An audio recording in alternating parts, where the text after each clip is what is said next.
어제 정부의 한일 지소미아 종료는 많은 고민과 검토 끝에 국익에 따라 내린 결정이었습니다.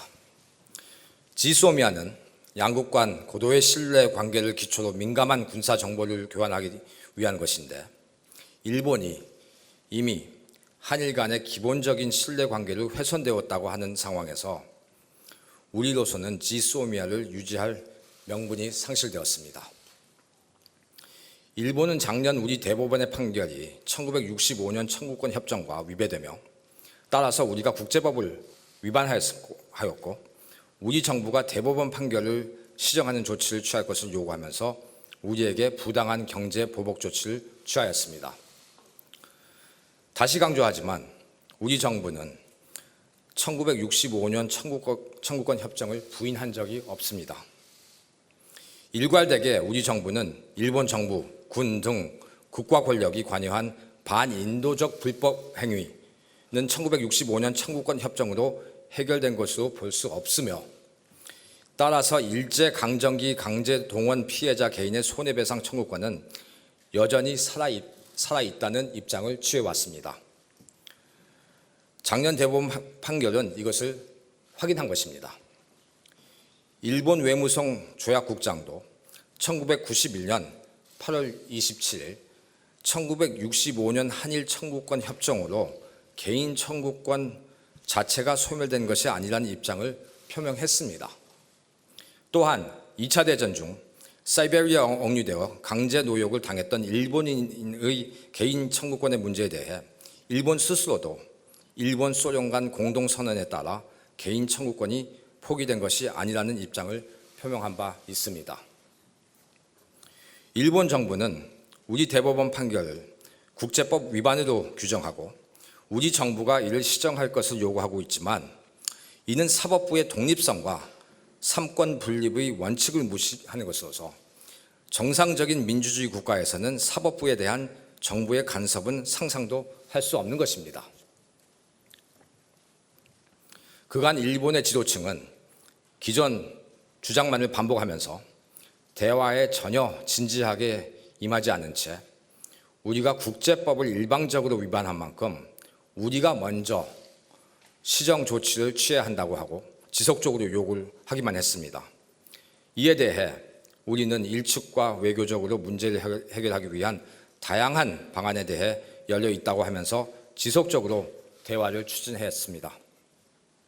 우리 정부는 7월 2번에 걸쳐 고위급 특사를 일본에 파견했고, 8월 초에는 우리 주일 대사가 일본 측 총리실 고위급을 통해서 협의를 시도했으나 결과는 변함이 없었습니다.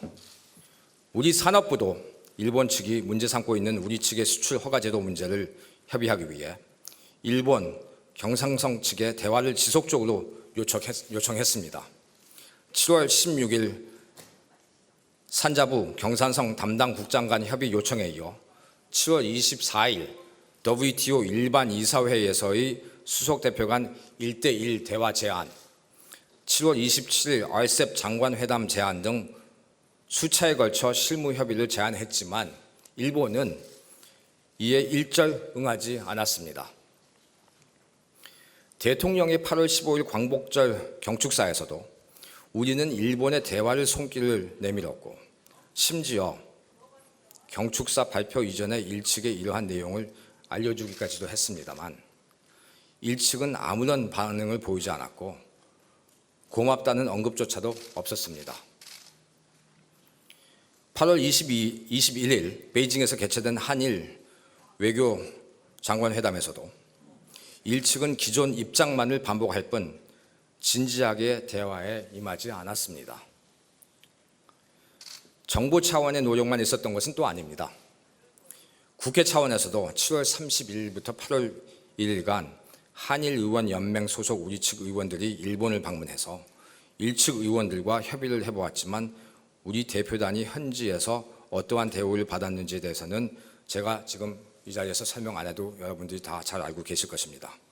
또한 박지원 의원도 8월 19일부터 20일간 일본을 방문해서 한일 갈등을 해결하기 위해 노력을 했지만 결과는 동일했습니다. 7월 17일 제가 외신 기자단을 대상으로 한일 문제에 대해 브리핑을 한 것을 잘 알고 계실 겁니다.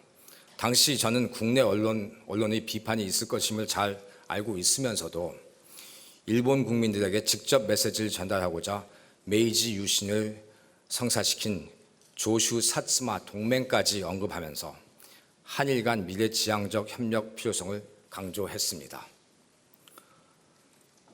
미국도 7월 29일 현 상황 악화를 방지하고 한일 양측이 대화로 문제를 해결하도록 권고하는 현상 동결 합의 (Standstill Agreement)를 우리와 일측에 제안했습니다. 우리 측은 이를 환영하고 일측과의 협의에 동의하였지만 일본은 미국의 이러한 제안마저도 거부하였음은 물론 이러한 제안에 존재하는 것을 부인했습니다. 앞서 설명드린 것처럼 우리로서는 진심으로 편견 없이 일본과 강제징용 문제를 외교적으로 해결하기 위해 모든 방안에 대해 긍정적으로 검토할 용의가 있었었고 이러한 입장을 일본 측에 전달했습니다. 그러나 이에 대한 일본 측의 대응은 단순한 거부를 넘어 우리의 국가적 자존심까지 훼손할 정도의 무시로 일관했고 외교적 결례를 범했습니다. 한편 정부는 이번 한일 갈등 문제를 비롯하여 한일 지소미아 문제에 대한 검토 과정에서 미축과는 수시로 소통을 했고 특히 양국 NSC 간에는 매우 긴밀하게 협의를 했습니다. 정부는 이번 결정이 한미 동맹의 약화가 아니라 오히려 한미 동맹 관계를 한 단계 업그레이드 시켜 지금보다 더욱 굳건한 한미 동맹 관계가 될 수 있도록 노력해 나갈 것입니다. 2016년 11월 체결된 한일 지소미아가 이번에 종료됨으로써 안보와 관련된 군사 정보 교류 부족 문제에 대해서 우려하실 수 있습니다. 이에 대해서는 2014년 12월 체결된 한미일 3국 간 정보 공유 약정 TISA를 통해 미국을 매개로 한 3국 간 정보 공유 채널을 적극 활용해 나갈 것입니다. 아울러 정부는 앞으로 국방 예산 증액, 군 정찰 위성 등 전략 자산 확충을 통한 우리의 안보 역량 강화를 적극 추진해 나갈 것입니다. 국민 여러분께서도 이번 일본의 우리에 대한 경제 보복 조치를 보시면서 우리가 스스로 핵심 부품 소재에 대한 자립도를 높이지 않으면 언제든지 외부로 인해 우리 경제가 위험에 노출될 수 있다는 사실을 확인했을 것입니다. 안보도 마찬가지입니다. 현재 국제 정세는 불과 몇 년 전과는 확연히 다른 환경이라고 할 수 있습니다. 자주주의가 쇠퇴하고 자국 우선주의 만연하고 있습니다. 이런 상황에서 우리 스스로를 지켜낼 수 있을 정도의 국방력을 갖춰야만 안보 위험에 노출될 가능성을 예방할 수 있습니다. 당당하고 주도적으로 우리가 안보 역량을 강화해 나간다면 이는 미국이 희망하는 동맹국의 안보 기여 증대에도 부합할 것이고 종국적으로는 한미 동맹의 강화로 이어질 것입니다.